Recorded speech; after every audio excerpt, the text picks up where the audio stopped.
डाकुओं का गिरोह। अरब के कुछ लोग काफिलों को और मुसाफिरों को लूटने में बहुत मशहूर थे। उनका ये वतीरा होता था कि वो अपने इलाके के किसी जंगल या बाग की आड़ में छुप कर बैठ जाते और राह गुजरते लोगों को लूटते और अपनी ताकत का मुजाहरा करते। पुराने वक्तों की बात है, औरतों, मर्दों, बुजुर्गों और बच्चों पर मुश्तमिल एक काफिला अरब के किसी ऐसे ही इलाके से गुजर रहा था जहां अहल इलाका डाकुओं के रूप में पहले से उनकी धाक लगाए बैठे थे। जैसे ही ये काफिले के लोग उनके करीब पहुंचे, इन्होंने इन पर हमला कर दिया और तमाम सामान को लूटने के बाद जाते जाते काफिले वालों की तरफ से मुजाहमत करने की पादाश में उनके 2 निहत्थे लोगों को कत्ल कर दिया और तलवारें लहराते फतेह का जश्न मनाते फरार हो गए। गरीब काफिले के लोग अपने प्यारों की मौत का डाके मनाते रोते पीटते अपने काफिला सालार के नक्श कदम पर आगे बढ़ते गए, लेकिन किसी ने उनकी दाद रस्सी न की और न ही उनके हक में किसी ने आवाज अलिफाटे। कुछ दिनों की मुसाफत तय करने के बाद यह काफिला रात गुजारने के लिए एक सहरा में ठहरा।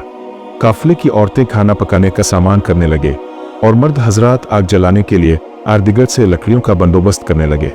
रात का वक्त था और आग की रोशनी दौर से बड़ी आसानी से देखी जा सकती थी। कुछ राह भटके हुए भूखे घर सवारों ने आग जलती देखी तो इस तरफ आ निकले और खैर से ये घर सवार वही डाकू थे जिन्होंने इस काफिले को पहले लाविटा था और फिर उनके 2 अफराद को कत्ल कर दिया था। ये सभी निकाब पोश डाकू काफिला सालार के पास गए और बोले कि हम राह भटक गए हैं और बहुत भूखे भी हैं। अगर कुछ खाने को मिल जाए और कुछ देर आराम करने के लिए मुनासिब जगह मिल जाए तो बहुत नवाजिश होगी। सालान काफिला ने फौरन अपने लोगों को हुक्म दिया कि जल्दी जल्दी मेहमानों की खातिर तवाज़ो की जाए और इस सिलसिले में किसी किस्म की गफलत का मुजाहरा न किया जाए, क्योंकि मेहमान अल्लाह की रहमत से आते हैं।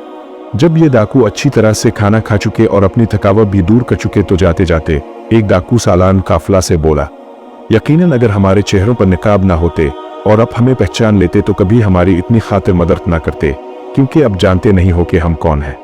सालान काफिला ने मुस्कुराते हुए कहा, बरखुरदार, बेशक तुम लोगों ने अपने चेहरों को निकाब से थाम रखा है और रात का अंधेरा भी है, लेकिन मैं तुम्हारे निकाबों के अंदर छुपे हुए चेहरों को भला कैसे बेला सकता हूँ। तुम सब वही लोग हो जिन्होंने पहले हमें लाविता था और फिर हमारे 2 अफराद को कत्ल किया था, जिनमें से एक मेरा अपना सगा भाई था। सालान काफिला की बात सुनकर वो डाकू चौंक गए और बोले, तो फिर सब कुछ जानने के बाद भी अपने हमारे साथ इतना अच्छा सलूक क्यों किया? सालान काफिला बोला, ये तो अपने अपने नसीब की बात है। इस दिन हम लोग आपके मेहमान थे, जो अब से हो सका आपने हमारे साथ किया, लेकिन आज आप लोग हमारे मेहमान हो, जो हमसे हो सका वो हमने किया।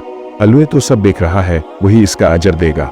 दीन को इख्तियार करना और इस्लाम की बड़ी बड़ी बातें करना बहुत आसान है, लेकिन अपने किरदार के नमूने से दुनिया को ज़ेर करना और रान रास्त पर लाना एक मुश्किल अमर ज़रूर है, लेकिन यही असल दीन है और यही हकीकी इंसानियत है।